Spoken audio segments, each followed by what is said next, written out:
vamos estar falando especificamente sobre esse vídeo aqui. Esse cara começa dizendo que Jesus ele está praticamente indo contra o ódio dos judeus pelos romanos, tá? Até tem uma meia verdade nisso daí, tá? Porque Jesus, como ele relata, manda-nos amar os nossos inimigos e os inimigos dos judeus eram os romanos. Sim, esse era o ensinamento de Cristo, amar o seu inimigo. Por que Jesus fala isso? Por que Jesus vem dando essas informações? A gente, observando o finalzinho da história de Jesus, ele cita algumas questões. Ele fala: Jerusalém, Jerusalém que mata os profetas e apedreja os que eu tenho enviado. Quantas vezes eu quis juntar vocês como a galinha junta os seus pintinhos debaixo das asas, mas vocês não quiseram. Quando que os judeus matavam os profetas e apedrejavam essas pessoas que Deus enviou? A gente lembra que o último profeta do Antigo Testamento foi Malaquias e ele ali está brigando contra o povo. Ele, no papel do profeta, ele está brigando contra o povo que deixou de dar os dízimos, estavam roubando a Deus. O profeta estava clamando para que eles tornassem para Deus. Olha, se a gente observar o trabalho que teve para o povo de Israel construir o templo, aí teve aquela questão de um cara estar construindo com uma mão e com a outra lutando a espada, né?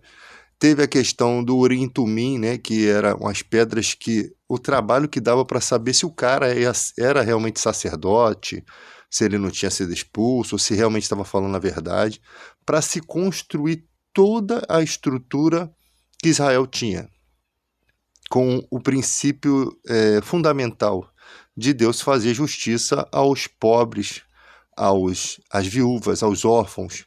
Porque o objetivo de se coletar os dízimos, diferente de hoje, que o objetivo de hoje é enriquecer os pastores, né? O objetivo era que se cuidasse do povo com esses dízimos e se cuidasse do serviço do templo, ou seja, uma pessoa, quando ela estava se divorciando ou quando ela estava passando por algum problema, ela ia até as autoridades judaicas para poder conseguir um conforto, uma palavra de conforto, uma palavra de sabedoria. Mas como você consegue essa palavra de conforto se o dentro do templo está tudo corrompido? Você só vai conseguir confusão.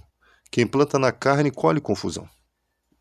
Você não vai conseguir extrair sabedoria, pelo contrário, você vai trazer problemas da sua vida. Por isso que muita gente sai de determinadas religiões totalmente frustrada e em depressão e tentando nunca mais se aproximar de nada que signifique religião.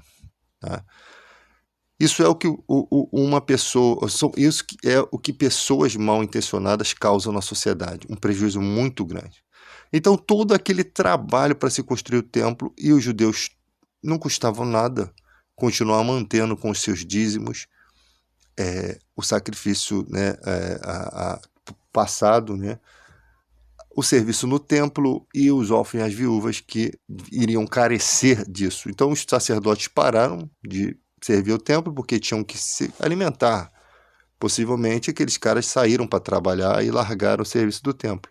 Alguns estavam se preocupando mais nas construções das suas casas belíssimas, né? Isso também foi reclamado lá no Antigo Testamento, em comparação ao templo caindo aos pedaços. Também foi jogado na cara essa informação, dando importância mais ao seu benefício pessoal.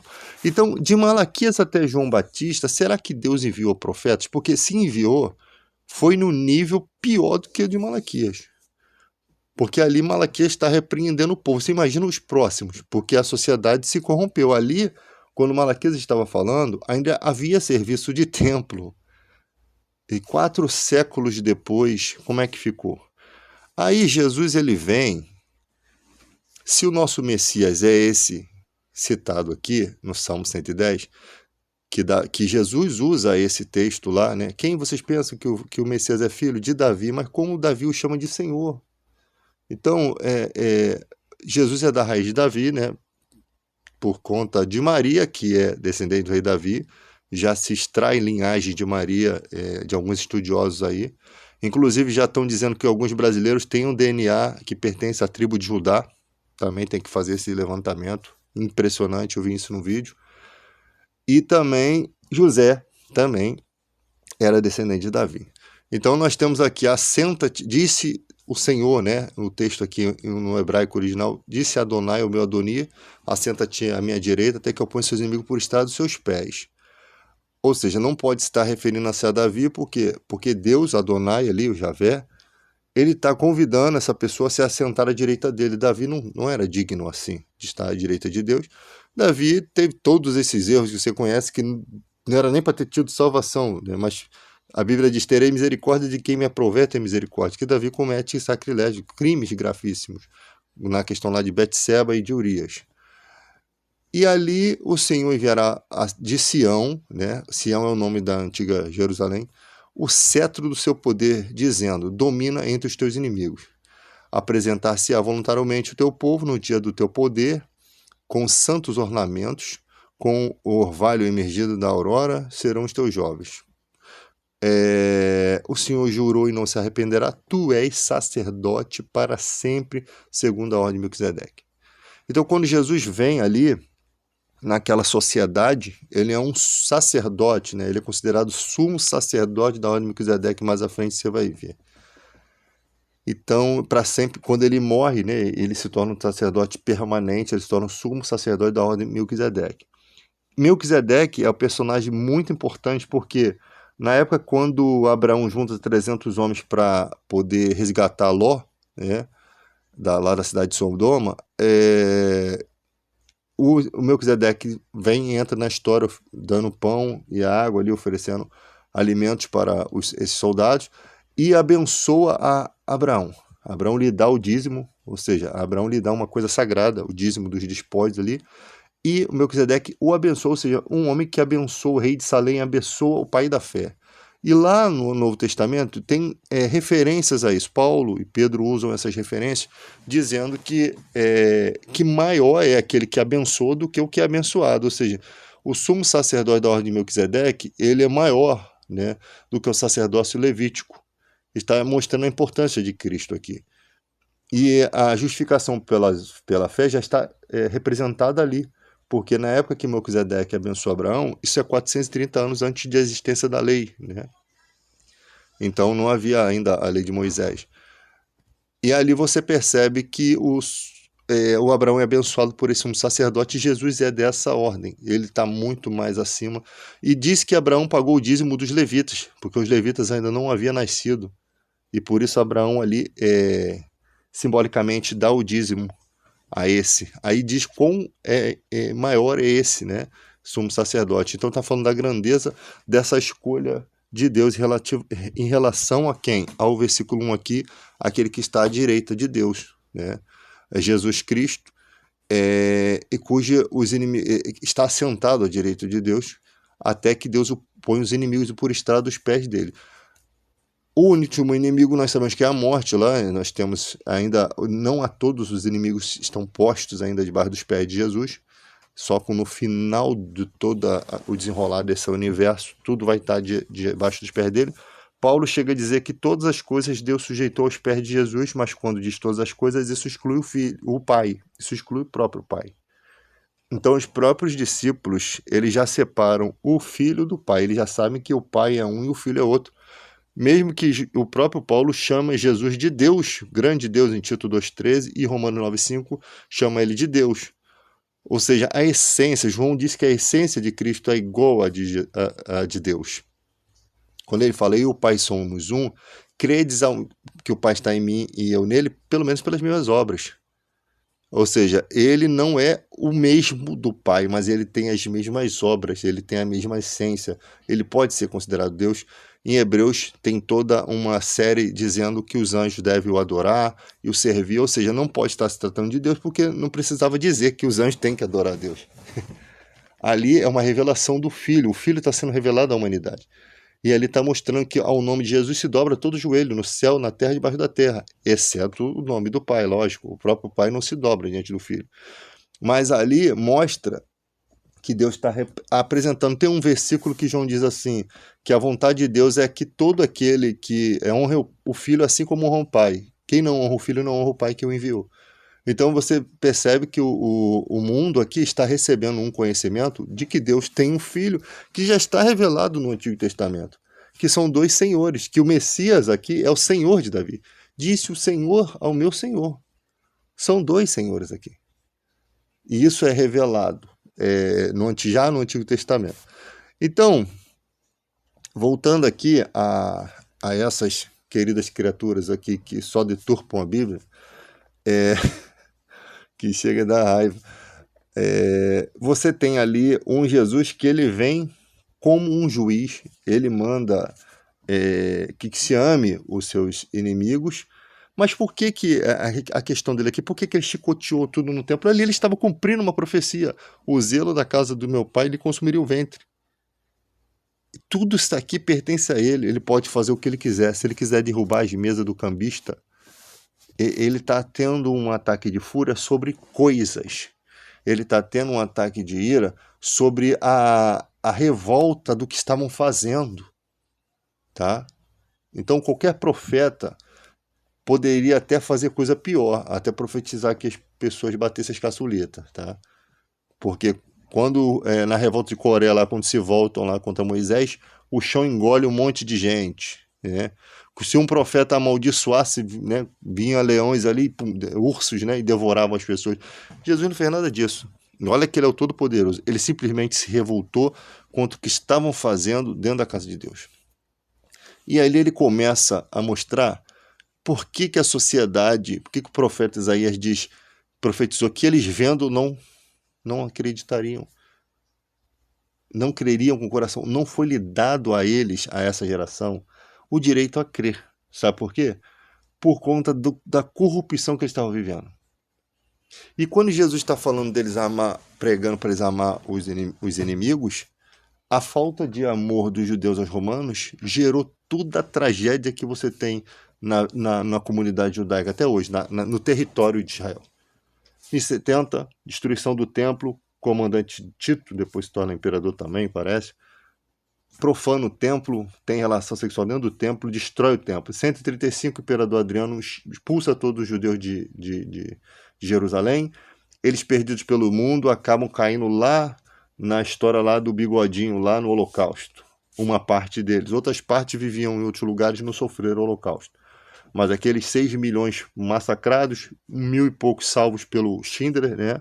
Com aquele filme Lista de Schindler que vocês conhecem, um homem que era um espião do partido nazista, né? O espião alemão acaba se compadecendo ali dos funcionários de sua fábrica, que ele queria era se aproveitar dos judeus, mas parece que Deus muda o coração dele, dá sensibilidade, um coração de carne, para que ele possa ver o ser humano como um ser humano, e aquele homem começa a vender tudo que tinha para salvar esses judeus. E você vê como é que Deus faz, né? Nem é um profeta que salva, é o cara de dentro do partido alemão, da espião, que salva os judeus, uma parte, né, desse povo judeu. Então você percebe que você tem ali uma tentativa de mostrar que eles deveriam continuar praticando o amor. Amar a Deus sobre todas as coisas e o seu próximo como a ti mesmo, já era o resumo dos 10 mandamentos. Sabe? Então, assim como você percebe que reinos foram destruídos de forma misteriosa, como lá o reino da Babilônia destruído pelo Alexandre o Grande, né? O Macedônio, você percebe que grandes reinos caíram, porque Deus levanta situações e faz com que aquele reino caia, e possivelmente isso iria acontecer com os romanos. Tá? Se os judeus não estivessem no erro, eles não estariam debaixo do jugo dos romanos. Como que eles chegaram debaixo do jugo dos romanos? Tá? Aí você tem exílio babilônico, você tem uma série de história antes, e chegaram ali e não se mantiveram. Então você tem essas histórias, como que seria a vida dos judeus hoje, se eles não tivessem lutado contra os romanos, se eles não tivessem lutado contra o imperador Adriano, porque lutaram por conta de altos impostos, mas se eles tivessem buscado a Deus e não tomado à frente, porque eu tenho certeza que os profetas que deveriam existir, né, nenhum deles dava essa palavra de que eles deveriam ir contra o povo romano. Inclusive, eles acreditaram num cara chamado Barcojas, eu acho, Barcojas, que eles achavam que esse cara era o Messias porque ele pregava contra o pagamento de impostos. Então, alguns acreditavam piamente que ele era o Messias, ou seja, seguiram um cara com uma ideologia pensando que era o Messias e se arrebentaram. Entendeu? Eles seguiram um cara errado. Então, a falta de discernimento, de consultar os profetas de Deus, foi o que levou o povo a esse desespero que você vê, né? Aí depois você tem a história que eu sempre conto lá, né? Que a Palestina fica ali sob o domínio da Liga das Nações. Os árabes muçulmanos, com a expansão do islamismo, foram morar em 638 com autorização da Grã-Bretanha, que era uma das responsáveis ali da Liga das Nações. Eles não invadiram, eles não entraram em guerra por aquelas terras não, gente. Quando eles chegaram lá em Canaã, Filistia, Palestina, essa terra, o Império Turco perdeu suas propriedades, o Império Otomano, porque apoiou a Alemanha nazista, e os judeus fugindo lá depois do Holocausto, né, daquela questão toda, queriam ir para lá. Foi até oferecido um território na África, mas eles não aceitaram, eles queriam estar lá. E aí, depois que estabeleceram com suas milícias, uma delas a Ragnar, o povo de Israel, começou a lutar contra os árabes, expulsá-los de suas terras. Infelizmente, expulsar da terra que estavam os árabes antes.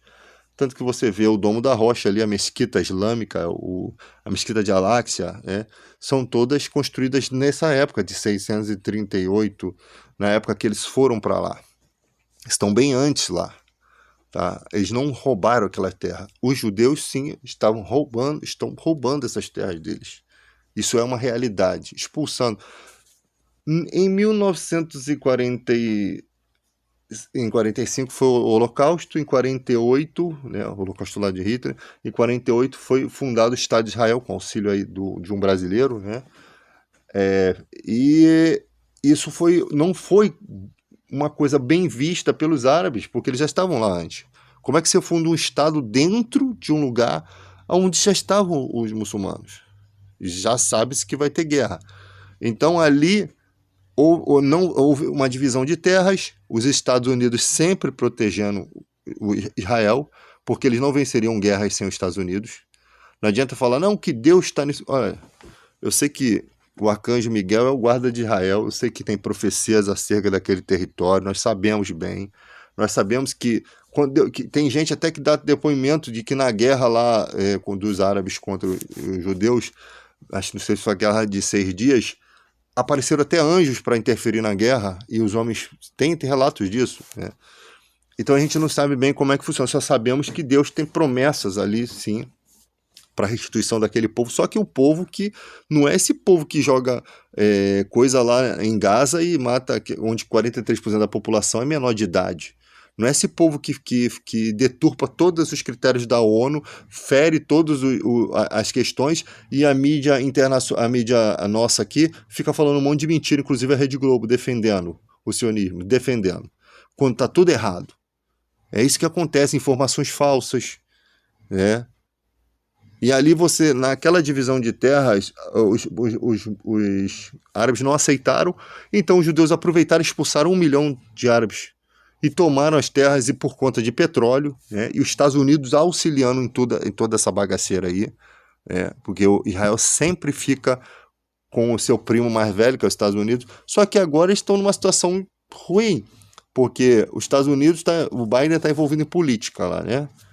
E vai ser difícil dele se reeleger com tudo isso que está acontecendo. E a verdade está vindo muito à tona.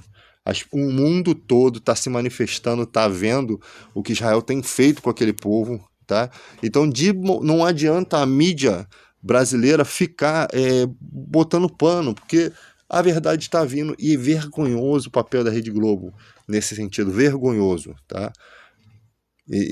Eu não gosto do Bolsonaro não, mas aí tem coisas que o Bolsonaro fala que realmente foi vergonhoso o apoio da Rede Globo na ditadura, foi vergonhoso o debate entre Collor e Lula ser editado, foi vergonhoso o pai do Collor ter atirado no cara e ter matado o cara errado ainda, né? Dentro da Câmara lá dos deputados lá, e a Rede Globo botar pano quente em cima. A Rede Globo sempre está envolvida em um monte de vergonha, cara. Durante a história, a Rede Globo sempre está envolvida. Na questão da Lava Jato, sem investigar, um monte de empresas faliram. Então a Rede Globo, cara, é complicado demais. Eu não sei, serve aos interesses americanos, só pode. Né? E aqui no Brasil, na ditadura, os americanos estavam querendo mandar aqui nesse país. Né? Então você percebe que a gente não pode confiar nas informações, mas a gente está na era digital e as informações verdadeiras vão chegar. E quando chegarem, às vezes vai ser até tarde, porque muita gente já morreu, muita gente já sofreu. Eles fizeram uma carnificina geral e agora vai ter consequências, tá? Vão ter consequências. Consequências que eles nunca imaginaram que poderiam ter. Tá? A sorte que aquele povo, o povo árabe, o povo islâmico ligado, né, todos eles interligados, o povo islâmico é dividido, né? Eles têm divisões, né? Você tem uns que servem aos primos lá do Maomé, né, os filhos, né? Os primos, e outros que seguem a Maomé. É uma divisão lá que eles têm. Eu estava estudando sobre isso esses dias. Então eles não são unidos, esses quase 2 bilhões de islâmicos, de muçulmanos, né, de pessoas que seguem o islamismo, nem todas são muçulmanos, mas os que seguem, 1,9 bilhões, 24,3% da população mundial, eles não são integrados, eles se lutam, mas às vezes se unem por uma ideologia de guerra. Tá? A sorte é que esse povo não quer entrar em guerra, eles não querem entrar em guerra com os americanos, né? Eles não querem, eles não, prejuízo muito grande, não, recurso, eles só querem seguir a vida deles, com a religião deles, eles estão conquistando o mundo. Então as pessoas falam assim, mas na religião islâmica não tem liberdade, não tem isso. No judaísmo também não tinha. Se for restaurado o terceiro templo e as leis retornarem a Israel, você acha que vai ter essas tolerâncias todas que eles têm hoje em dia? Não vai ter, cara. Eles vão querer transformar aquilo em terra santa, na cara dura, e vai botar as leis novamente e vai ser tudo como era antes. Se bobear, as mulheres voltam até a usar o véu.